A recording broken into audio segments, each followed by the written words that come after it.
Pendant que vous regardiez ailleurs, le piège s'est refermé. Nous sommes en avril 2026 et ce qui n'était qu'une menace de l'OCDE vient de s'inviter officiellement dans le prochain projet de loi de finances en France. On parle d'un impôt mondial de 2% sur la fortune totale. Mais ne vous y trompez pas, ce n'est pas une taxe sur les milliardaires de la Silicon Valley. C'est une taxe sur votre patrimoine accumulé.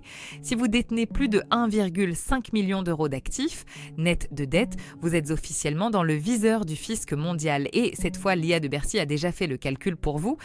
Le problème, ce n'est plus une déclaration que vous remplissez avec espoir, c'est un pré-remplissage algorithmique. Le Parlement discute en ce moment même de l'extension de l'article 964 du CGI. L'idée est simple, si votre rendement n'est pas assez productif aux yeux de l'État, on vous taxe sur la valeur latente. C'est la fin de la stratégie du dos rond.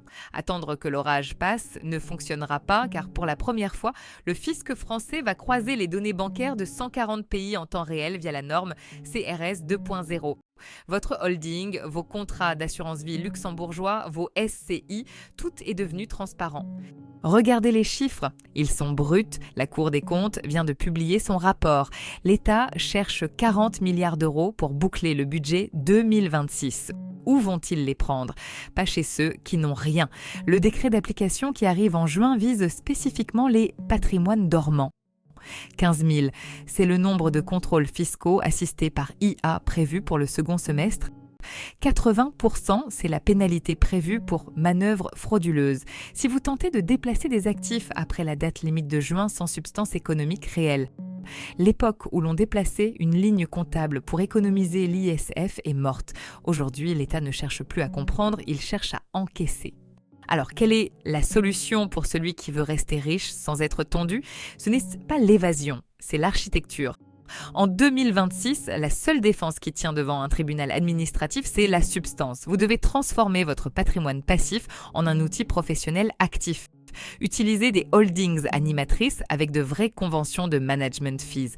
Restructurez vos actifs immobiliers via le démembrement de propriétés avant que les nouvelles grilles de l'IFI ne tombent. Et surtout, documentez chaque décision de gestion.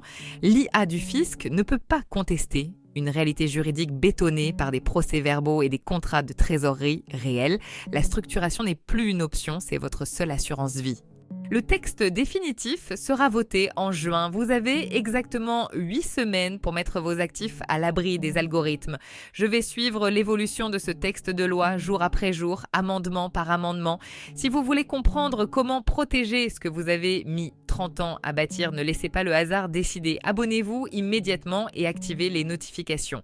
Je publierai ici chaque mise à jour critique du PLFR 2026 pour que vous soyez toujours au courant avant votre banquier et surtout avant votre inspecteur. Restez structuré, restez libre.